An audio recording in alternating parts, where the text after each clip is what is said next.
اس فیصلے میں یہ بھی کہا گیا کہ اب اسپیکر جو ہے وہ قومی اسمبلی کا اجلاس جو ہے وہ 9 تاریخ کو جو ہے یعنی کل صبح جو ہے وہ 10:30 بجے طلب کریں گے، اور اس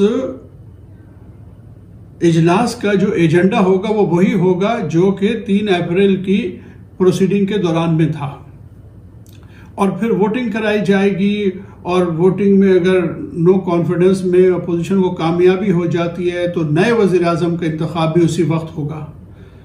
یہ سارا شیڈول جو ہے یہ بھی سپریم کورٹ نے دے دیا۔ صرف ایک بات کی کسر رہ گئی تھی کہ یہ بتایا جاتا کہ اسپیکر صاحب جو ہیں وہ کون سے کپڑے پہن کے آئیں گے، اور اگر انہیں کھانسی آ گئی تو پھر وہ کیا کریں گے۔ یہ ساری باتیں نہیں تھیں، باقی سارا کچھ یہی تھا کہ ایسا لگتا تھا کہ جیسے سپریم کورٹ جو ہے وہ اپنی نگرانی میں یہ اجلاس کروانے جا رہی ہے۔ بہرطور وہ اجلاس کل ہے۔ اس فیصلے سے بھی پہلے ایک تو یہ ہوا کہ خاص طور سے الیکشن کمیشن آف پاکستان کو بھی استعمال کیا گیا۔ صدر مملکت نے انہیں خط لکھا تھا کہ 90 دن میں آپ نے انتخابات کرانے ہیں، لیکن ججمنٹ سے ایک دن پہلے الیکشن کمیشن کے بارے میں ڈان اخبار میں خبر چھپ گئی کہ انہوں نے کہا ہے کہ جی ہم 90 دن میں الیکشن نہیں کرا سکتے۔ بعد میں الیکشن کمیشن نے اس کی تردید کر دی، اور یہ ججمنٹ اناؤنس کرنے سے پہلے الیکشن کمشنر اور سیکرٹری کو سپریم کورٹ میں طلب کر لیا۔ وہاں بھی آ کے انہوں نے کہا جی 6 سے 7 مہینے لگیں گے، اس سے پہلے ہم الیکشن نہیں کرا سکتے کیونکہ ابھی ہم نے حلقہ بندیاں کرنی ہیں، اور پھر انہوں نے بہت سارے لیم ایکسکیوز دینے شروع کر دیے۔ اس طرح سے یوں سمجھ لیجئے کہ کئی ادارے استعمال ہو گئے، یعنی الیکشن کمیشن بھی استعمال ہوا، سپریم کورٹ کو مس گائیڈ کیا گیا۔ اس کے علاوہ حیرت انگیز بات یہ ہے کہ ایک صدارتی ریفرنس جو ہے وہ بھی سپریم کورٹ میں پڑا ہوا ہے، وہ منحرف ارکان کی ڈسکوالیفیکیشن اور ان کے ووٹ ڈالنے نہ ڈالنے کے متعلق ہے، اور ظاہر ہے کہ صدر صاحب نے یہ ساری صورتحال یعنی منحرف ارکان کا بکنا، یہ منڈی لگنا، اس پس منظر میں وہ ریفرنس سپریم کورٹ میں بھیجا تھا، لیکن نامعلوم وجوہات کی بنا پہ وہ ریفرنس جو ہے پینڈنگ ہی ہے۔ حالانکہ اگر اس کا فیصلہ آ جاتا تو منحرف ارکان جو ہے کم از کم لگتا یہی تھا کہ فیصلے کے بعد اپنی پارٹی کو ووٹ ڈالنے پہ مجبور ہو جائیں گے، لیکن ہمیں نہیں معلوم کہ اس ریفرنس کو کیوں اور کیسے روک دیا گیا، اس پہ تو کوئی بات ہی نہیں ہوئی۔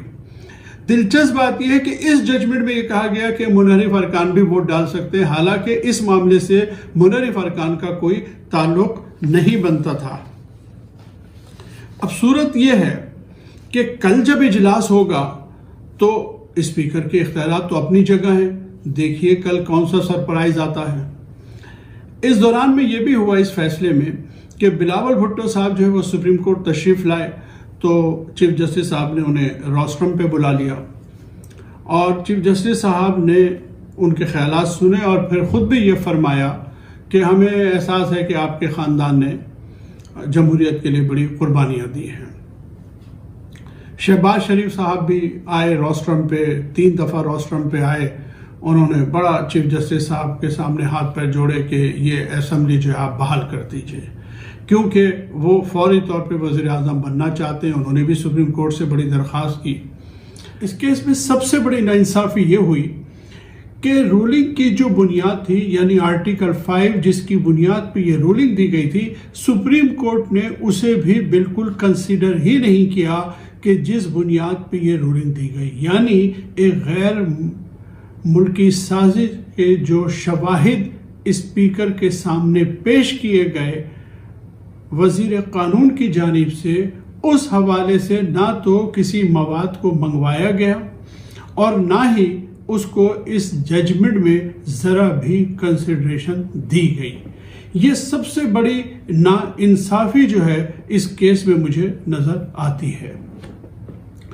صورت یہ ہے کہ پاکستان کی عدالتوں میں اس سے پہلے بھی زیادتی ہوتی رہی ہے، اور مختلف جگہوں پہ میرا دل چاہتا ہے کہ میں چیف جسٹس صاحب کو یہ یاد دلاؤں کہ جناب تاریخ انسانی میں میدان جنگ کے بعد اگر کہیں بڑی ناانصافیاں ہوئی ہیں تو وہ عدالتوں کے ایوان ہوا کرتے ہیں۔ یہ عدالتیں ہی تھیں جنہوں نے سقراط کو زہر کا پیالہ پینے پر مجبور کر دیا۔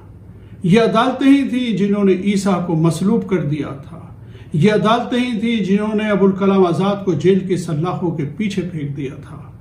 یہ عدالتیں ہی تھیں جنہوں نے نیلسن مینڈیلا کو جیلوں کی سلاخوں کے پیچھے پھینکا تھا۔